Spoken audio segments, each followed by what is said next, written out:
안녕하세요. 자, 이번 시간에는 통풍에 취약한 사주팔자에 대해서 공부해 볼까 합니다. 통풍이라는 것이 바람만 스쳐도 고통스러울 정도로 굉장히 통증이 심한 그런 병이거든요. 물론 유전적인 소인도 있어요. 뭐 가족 중에서 통풍을 앓았던 분이 계시거나 신장 결석에 또 문제가 있었던 분이시거나 하는 이런 가족력에 이제 문제가 될 수 있겠지만은 불규칙한 그런 식사 과정에서 또 그런 통풍이 생길 수가 있어요. 이 통풍이라는 것은 몸 안에, 우리 몸 안에 모두 대사하고 남은 찌꺼러기가 소변으로 빠져나가야 되는데, 그게 이제 빠져나가지 못해서 우리 몸에 이렇게 쌓이게 되는 요산이라는 결정체가 됩니다.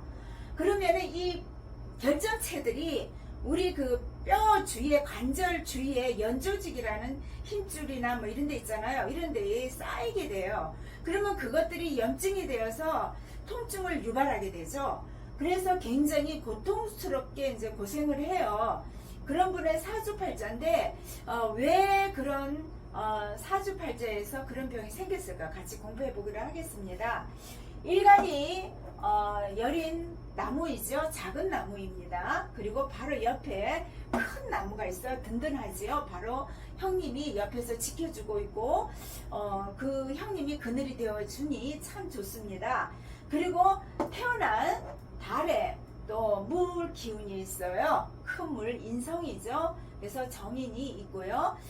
지장간 안에 또 그 신금 안에 임수가 있습니다. 그리고 축토, 지장간 안에 개수가 있어요. 내 힘을 빼는 힘은 이제 불기운인데 사화라는 큰 불이 있고요. 그리고 재성인 축토, 기토가 있습니다.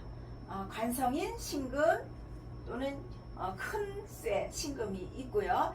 자, 이 사주에서 보면은 이 사화라는 이 불이 참 중요한 역할을 하게 되는데, 바로 옆에서 물기운인 사화를 꺼버립니다. 해수가 사의 충으로 해서 사화 안에 있는 그 지장간 안에 있는 불을 꺼버리게 됩니다. 그래서 불기운이 사라지게 돼버립니다.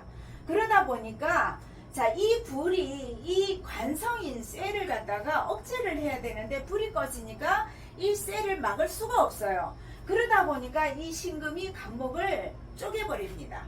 쪼개고 나서 이 을목을 이협을 하죠. 공격을 하게 됩니다.